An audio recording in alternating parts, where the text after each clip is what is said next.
Hi friends, welcome to Salam Upma Samayal. இன்னைக்கு நம்ம என்ன பார்க்க போறோம்னா ரேஷன் புழுங்கல் அரிசி வச்சு ஒரு அரிசி உப்புமா. இது செம டேஸ்டா இருக்கும். அதே மாதிரி அந்த அரிசி உடம்புக்கு நல்லதுன்னு சொல்றாங்க. வாங்க போய் பார்க்கலாம். அதுக்கு முன்னாடி நம்ம சேனல் இப்பதான் புதுசா பார்க்கறீங்கன்னா சப்ஸ்கிரைப் பண்ணிக்கோங்க.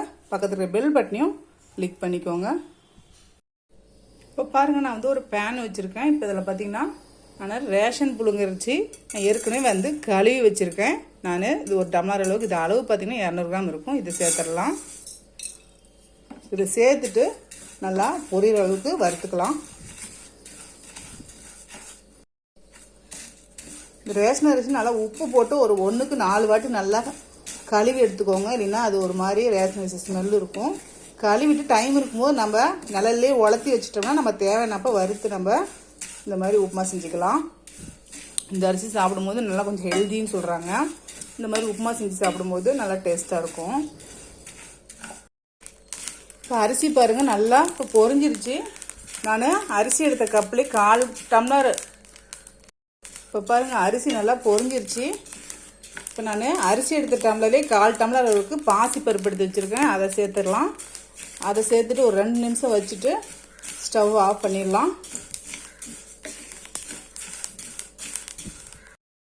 இப்போ இதை ஸ்டவ் ஆஃப் பண்ணிவிட்டு ஆற வச்சுக்கிறேன். இப்போ பாருங்கள், இந்த அரிசி ஆறிடுச்சு. நான் மிக்ஸி ஜாருக்கு மாற்றிட்டு நான் இதை ரவை மாதிரி உடச்சி எடுத்துகிட்டு வந்துடுறேன். பாருங்கள், உடச்சிட்டு வந்துட்டு இந்த மாதிரி ரவை மாதிரி உடச்சாச்சு. இப்போ இது ஒரு பக்கம் இருக்கட்டும். இப்போ பாருங்கள், நான் ஒரு பேன் வச்சுருக்கேன். இப்போ இதில் நான் ஒரு 3 டேபிள் ஸ்பூன் அளவுக்கு எண்ணெய் ஊற்றிக்கிறேன். இப்போ முதல்ல இதில் ஒரு 1/4 கப் அளவுக்கு வேர்க்கடலை வச்சுருக்கேன், பச்சை வேர்க்கடலை. அதை ஃபஸ்ட்டு வறுத்துக்கலாம். இப்போ இந்த வேர்க்கடலை பாருங்கள் நல்லா வறுபட்டுருச்சு. இதில் 1 டேபிள் ஸ்பூன் கடலைப்பருப்பு, 1 டேபிள் ஸ்பூன் உளுத்தம்பருப்பு. இது கொஞ்சம் செவக்கட்டும்.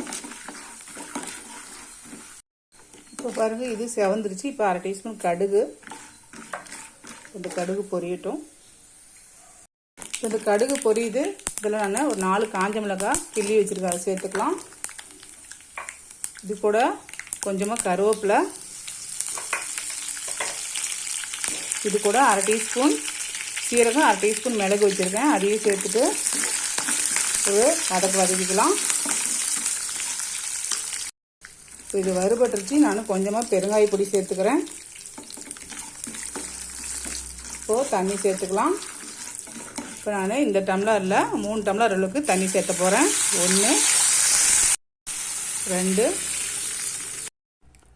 3.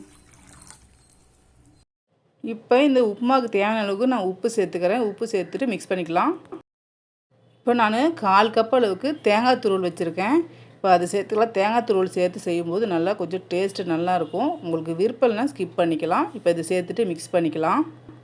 இப்போ நம்ம அந்த அரிசி ரவையை சேர்த்துக்கலாம்.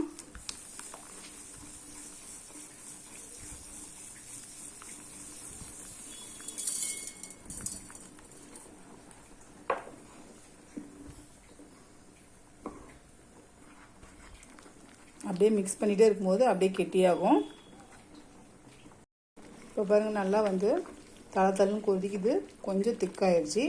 இப்போ ஃப்ளேம் நல்லா குறைச்சிக்கலாம். குறைச்சிட்டு மூடி வச்சு கிண்டி விட்டு அப்படியே எடுத்துக்கலாம். இப்போ ஒரு வாட்டி ஓப்பன் பண்ணி கலந்து விட்டுடலாம்.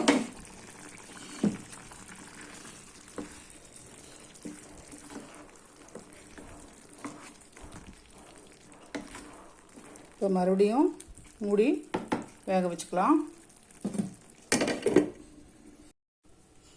ஓப்பன் பண்ணிக்கலாம்.